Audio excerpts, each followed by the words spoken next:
I am the dead white moonlight of the male lead. After 15 years of death, the system revived me and told me to save the child on the rooftop. It is your biological son. If you don't take care of him, he truly has nothing left. But I have a bad temper and am spoiled since childhood. Only others serve me. So I walked over in high heels, grabbed his collar. Don't seek death here. Your cowardice is just like your father's. Where is he? Doesn't he know I'm back? Why hasn't he come to pick me up? Welcome to listen to my full sweet love series novel. I'm the blogger and I'm Twilight's novel. Now let's start the main story.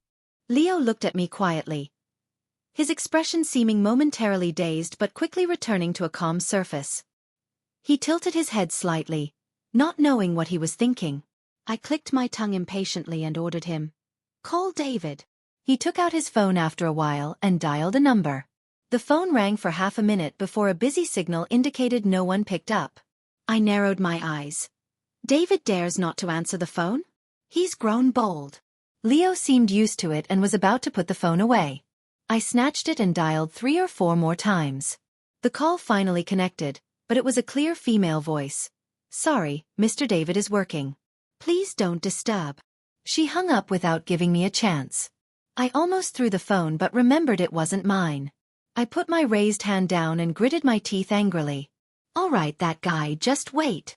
Leo tugged my sleeve, and when I looked at him, his glass-like eyes stared at me calmly as he said 2 words. "Go back." On the way back, I confirmed with the system again. "Is this quiet kid really my son?" I told Leo that the taxi was uncomfortable, and he grunted in agreement. I said I didn't like the driver's breathing sound, its rhythm too chaotic and irritating, and he grunted. I said his clothes were ugly and lowered my standards, and he still grunted. Later, I got angry and cursed, asking where that bastard David had disappeared to. He finally raised his eyes to look at me, his eyelashes trembling slightly, and said 2 words softly. "Business trip." I was almost furious to death. He wouldn't say a word if beaten, and speaking seemed like life or death to him. It didn't seem like my son's personality at all. At 2 years old, he could keep David awake all night with his noise. Clearly the same temperament as mine, not like this mute gourd. "Host, please be a little considerate of him. This child has severe psychological disorders, and speech impediment is just one symptom." I pursed my lips, looking at Leo's thin figure and dull eyes, my heart aching with anger. How did David raise the child in the 15 years I was gone? After returning home, I first went to my room to look around. Good. The setup was exactly the same as 15 years ago, and none of my things were missing. But there was an extra pair of light green women's slippers by the shoe cabinet at the door. I glanced at them, noting they matched my style, so I didn't think much of it. After I finished checking, I realized Leo had disappeared somewhere. His room door was locked. I frowned and directly unlocked it with a key. The room was pitch black, with no lights on and curtains drawn tightly, not a ray of light visible. The living room light shone in as the door moved, revealing a lonely figure sitting by the window. I stomped over, turned on the light with a snap, and sat down opposite Leo with arms crossed. Leo sat there dazedly, staring blankly in one direction without blinking, not knowing what he was looking at. His eyes were dim and lifeless. I stared at him and said 3 words. "I'm hungry." Leo seemed to finally notice my presence. Hearing me, he lowered his head and ordered takeout on his phone. "I don't eat takeout. Does David make you solve meals like this every day?" Leo put the phone down, head lowered, ignoring me again. I scratched my hair irritably and walked out, complaining to the system. "This mess is worse than being dead." Behind me, Leo looked up, his eyelashes trembling slightly. I called the system out and asked about Leo's experiences over the past 15 years. The system told me that after I died, David became increasingly depressed. He sometimes couldn't even manage his work, let alone take care of Leo. David once got drunk and slept for 2 days. During that time, Leo didn't eat a bite and starved until he cried and fainted, only saved by emergency hospital treatment. After that, David handed Leo to a nanny and threw himself into work. The nanny, seeing David didn't care about the child, treated Leo poorly, often not cooking for him and occasionally hitting and scolding him. Until one time, Leo starved himself unconscious, and David rushed back to discover this. By then, Leo was already severely ill and couldn't even attend school. David fired the nanny and struggled to find someone to care for the child, so his assistant Sophia volunteered for the task. Sophia. I remembered the woman who answered David's call earlier. It must have been her. Leo hates her and had a serious conflict with your husband because of her. 3 years ago, David planned to marry Sophia to balance work and family. But Leo disagreed and threatened David with a knife at his wrist, forcing him to swear not to marry Sophia or he would commit suicide. I couldn't believe it. David actually wanted to marry someone else? Host, don't worry, he ultimately didn't marry Sophia, and they remain boss and subordinate to this day. But since then, Sophia has complained about Leo, and her attitude toward him worsened. I frowned. What did she do? With the nanny's lesson, she didn't dare be too overt.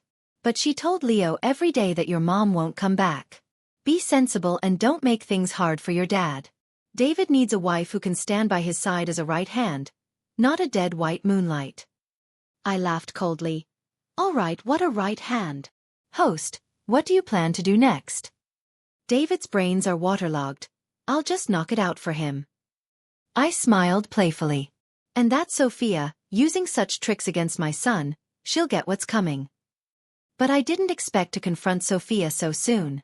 The next morning, I was sleeping in my room when a sudden clatter woke me. I pulled the blanket over my head, trying to sleep again. Then I heard an argument outside. A female voice said reproachfully, Leo, how could you bring a stranger home so casually? And an unknown woman?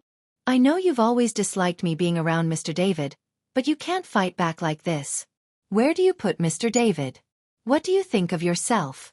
But no matter what Sophia said, Leo maintained one attitude. Don't come in. Sophia raised her voice slightly. Leo, you're so disobedient, it's truly disappointing. Do you want me to tell Mr. David that you brought a shady woman home and let her sleep in your mother's room? Not knowing what Leo said, Sophia's tone turned stern.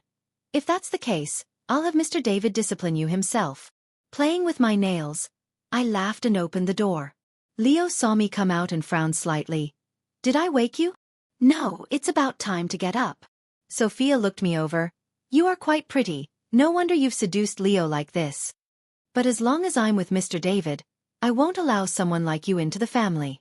Leo is naive and doesn't interact much with the outside world. You took advantage of that to control him. Slap. A crisp sound rang out. Sophia covered the red mark on her face, staring at me in disbelief. You dared hit me? I smiled. I hit exactly who I meant to. Sophia took a deep breath and spoke into her phone. Mr. David, you heard that, right? What Leo did this time is too outrageous. Letting this woman run wild in your home. Wait. David's voice came through the phone, tinged with barely concealed excitement and joy. Turn on video. I need to see her face. Sophia paused slightly but did as David said, turning on the video and pointing the camera at me. Get out. A cold voice spoke. Leo stood in front of me, covering the camera with his hand to prevent David from seeing my face. Before anyone could react, he pulled me into the room and locked the door. Sophia banged on the door outside, accusing him. Leo, why are you so rebellious? Fighting your father over a woman like this, you'll disappoint him. Leo said flatly, very calmly. None of your business.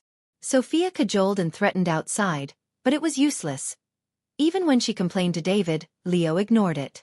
She lingered at the door for nearly an hour before leaving on her own. In the room, I stared at Leo thoughtfully. Why didn't you want David to see me? Leo's behavior was odd, not like a child throwing a tantrum. This kid seems unsocial but is sensitive and thoughtful. He must have a reason. Leo looked up at me. He suddenly reached out and grabbed my wrist, his voice trembling slightly. Don't leave. My heart warmed, and I gently stroked Leo's back, patting his head softly. I said tenderly, Don't be afraid, I won't go. Leo buried his head, stayed in my arms for a few seconds, then stepped back and showed me a document on his phone. The more I read, the tighter my frown became. What is David thinking? Did he really agree? The document listed 10 top students David had funded in recent years. According to it, he planned to adopt one as a foster son. I was furious and wanted to call and scold him immediately. His brain is waterlogged and shrinking. What an idiot. Leo tugged my hand. It was Uncle Michael who arranged it. Don't trust him. I paused. Leo's Uncle Michael was my cousin Michael, who grew up with me. We got along well. When I insisted on marrying David, Grandpa disagreed, but Michael persuaded him. I calmed down and looked at Leo. What else do you know? He shook his head. It's okay. I'll handle these things. I called Grandpa's secretary and briefly explained, asking him to investigate Michael and David's current situation. Understood. I'll send someone immediately. Results in 3 hours. Wait, one more thing. Miss, does the old master know you're back? I haven't told Grandpa yet. No rush. And how is Grandpa's health? The old master is strong, but he misses you a lot and often mentions you. I blinked, my throat tightening. I miss Grandpa too. The secretary told me David had just flown back from abroad and went straight to a company meeting to announce his chosen heir. I told Leo to stay home, changed the house code, and drove straight to the airport to intercept David. In all these years I was gone, this was how he cared for Leo? Well done. I followed the car the secretary tracked and was about to overtake and stop it when I noticed the direction was wrong. This wasn't the way to the company. I slowed down and followed from afar to see where he was going. The car drove straight to the suburbs. I watched as its path became erratic, then it braked sharply against the guardrail. The door opened, and 2 men tumbled out fighting. David was clearly losing. He was grabbed and slammed against the car window, punched hard enough to double over. The driver pinned David down, picked up a rock, and aimed for his head to smash it. I parked nearby, got out, and ran over in heels, grabbing a wrench from the trunk and slamming it hard on the driver's head. The driver released David and stumbled toward me. Before he turned, I kicked him to the ground. David looked disheveled, clothes dirty, hair messy over his eyes. He panted, squinting at me, his movement freezing as he got up. He stayed like that, staring at me, murmuring as if dreaming, "Emily? Is that you? I haven't seen you in so long. I thought you'd never want to see me again." Confirmed. This guy wasn't thinking straight. I didn't waste time and kicked David hard in the thigh. He grunted, then grabbed my ankle. Such a familiar kick. David chuckled softly, his gaze never leaving me. "Emily, it really is you." I laughed coldly, pulled free, and stomped hard on his chest, grinding my heel. "Come on, tell me. How did you bully my son in the 15 years I was gone?" David stared blankly. "Huh." I straddled his waist and slapped him. "Who told you to leave Leo with a nanny? Who let Sophia boss him around? Who agreed to adopt some foster son? You bullied my son just because I died?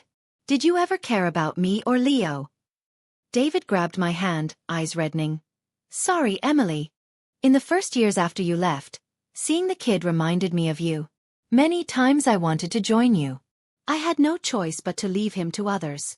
As he grew older, he refused to get close to me, and I was busy with work." Slap. Another loud slap. I gripped David's collar, biting out each word. What does that have to do with him? Why should a 2-year-old pay for my death? He was only 2 when I left.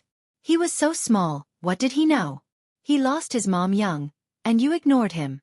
David, are you even human? Do you have a conscience?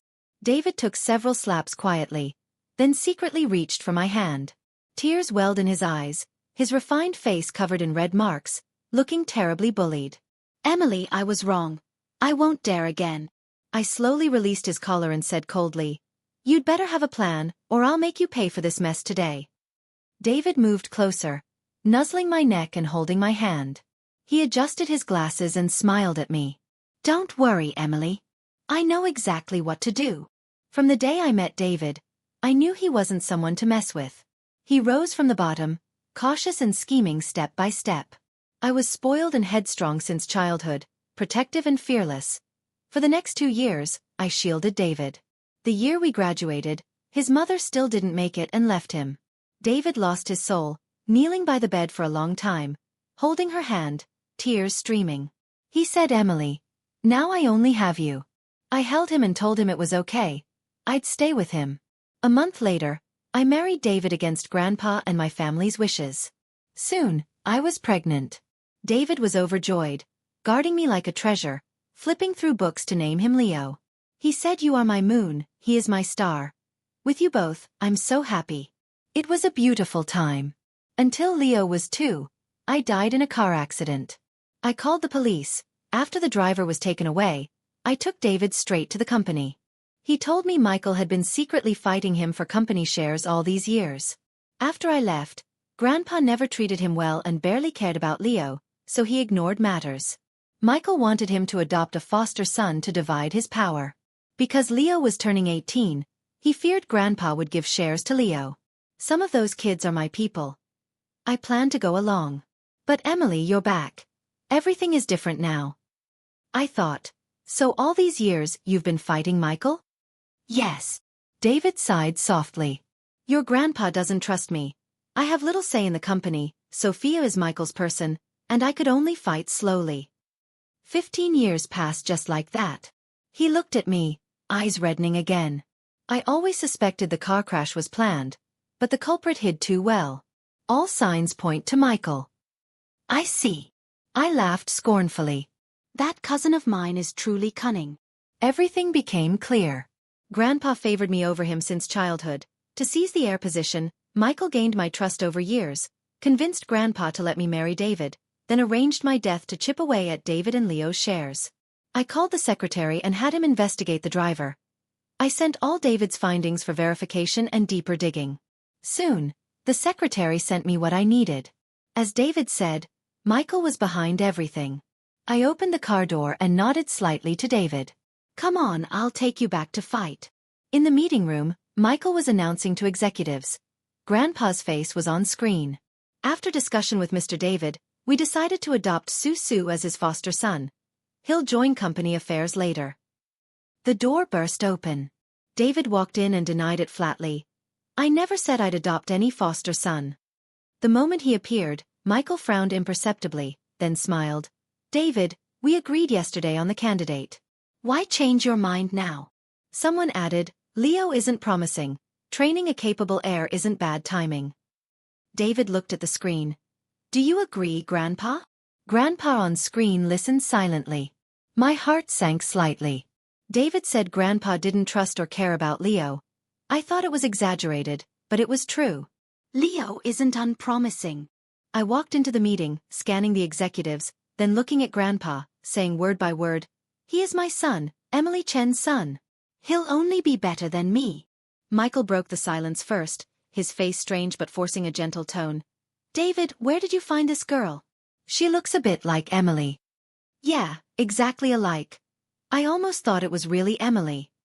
David, are you mentally unwell? Maybe step back from work. I told you I am Emily. I locked eyes with Grandpa. They don't dare admit it, but do you dare deny me? Since I entered, Grandpa hadn't looked away, his white-haired face trembling slightly. He breathed softly and affirmed. It's my Emily. How?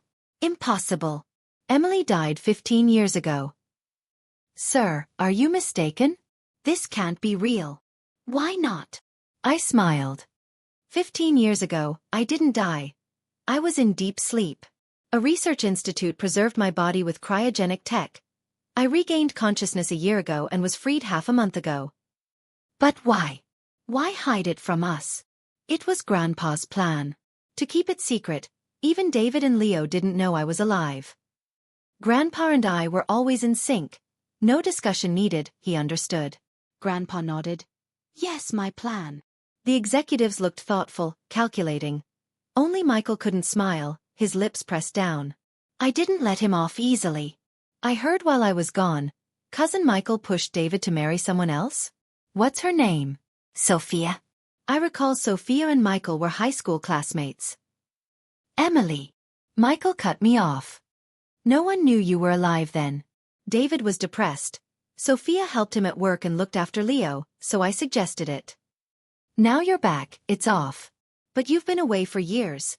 Things have changed. You might not fit in. You're right. I smoothly took over. So transfer my role to David. But David has his work. He can't handle more. Leo can help. Bring him into the company. Train him with Grandpa's secretary like I was trained. Grandpa, okay? Do as Emily says. The meeting was ending, but I smiled and stepped forward. Everyone, hold on, one more thing. My cousin Michael, the company's current VP, tried to murder me 15 years ago. Today, he tried again with David. What? You need solid evidence for that accusation. Michael looked at me, feigning helplessness. Exactly. Emily, you can't accuse me without proof. Why would I do this? Your acting is masterful. I almost admire it. I shook my head. But solid evidence makes your act useless. Michael stayed polite. What do you mean? I don't understand. Let me simplify. Police are at the company door. Defend yourself to them. 2 officers entered and took Michael away. Before leaving, Michael glared at me, face dark. I grinned brightly. Oh, and you'll keep Sophia company in jail, won't be lonely. Sorry. Cousin Michael. I ruined your years of scheming the moment I returned. Grandpa had us go to the Chen family estate. David and I planned to pick up Leo first, but the secretary said Grandpa already had Leo brought over. At the estate, Grandpa sat in the garden pavilion with Leo beside him. Books lay on the table. Grandpa was turning a page and teaching him. From afar, it looked harmonious. I remembered Grandpa teaching me like that as a child. I sighed in relief. See? Grandpa does care about Leo. David smiled faintly without comment. Grandpa saw us and had the butler take Leo away. But Leo refused, silently tugging my sleeve, his glass eyes stubbornly on me. I chuckled. It's fine. Grandpa and I need to talk. Go first, okay? Leo hesitated but finally let go. Before leaving, he glanced at David beside me. Before I could speak, Grandpa sent David away too. After everyone left, the old man's gaze sharpened, commanding, Now, tell me truthfully, what's this all about? I coughed lightly. I wouldn't trick you, why so harsh? After summarizing, his gnarled hand patted my shoulder gently. You're back, girl, that's what matters. Then he shifted. So you're 27 now? I paused. Technically, yes. Why? David's over 40. Maybe find a new partner? I fell silent. Grandpa pushed. He's old, his body won't hold up. You're young. Marry a nice boy and have more children. Too much. I cut in, Leo is enough. I don't want more kids.